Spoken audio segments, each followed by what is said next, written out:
Sizi bugünkü kavalyemle tanıştıracağım. Atamın kombinine kaç puan veriyorsunuz?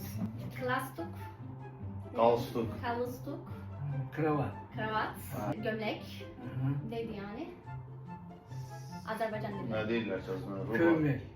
Gömlek değil ya. Ağlıma başka bir şey geldi, sarışka geldi, rubaşka geldi, Sarışka sırasında da. Sarışka gol kesişti. Bu Evet. kömür. Uyumunu görüyor musunuz? Öncelikle bunu sormak istiyorum. Mükemmel bir uyum içerisinde ve üstüne giydiği ceketi var. O da kahverengi renginde. Onunla uyumlu olsun diye bunu giymiş.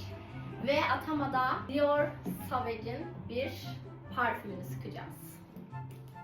Hazır mısın? Hazır. Evet. Çok sağ ol. Bir de Güzel dön güzel. lütfen. Etrafında bir kırık vur canım. Nefer, üstün başı nefer oldu. Güzel, güzel, güzel. Ha, teşekkür. Aa, ben nasıl olmuşum? Çok güzel.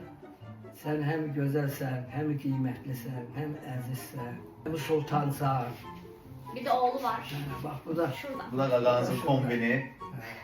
Bugün yəqin ki təxmin edirsiniz, gedirik toya. Məncə bomba kimi iyi. əla. Getdik. Getdik.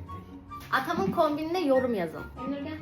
Ha? Ata bir şeyler söylemek istiyor. Her şey güzel, bizce mamam da burada olsa yaxşı olar. Aa, düz değilsen. Onda gedərik şadlıq sənədi çəkərik. Ee, Bir tane de orada.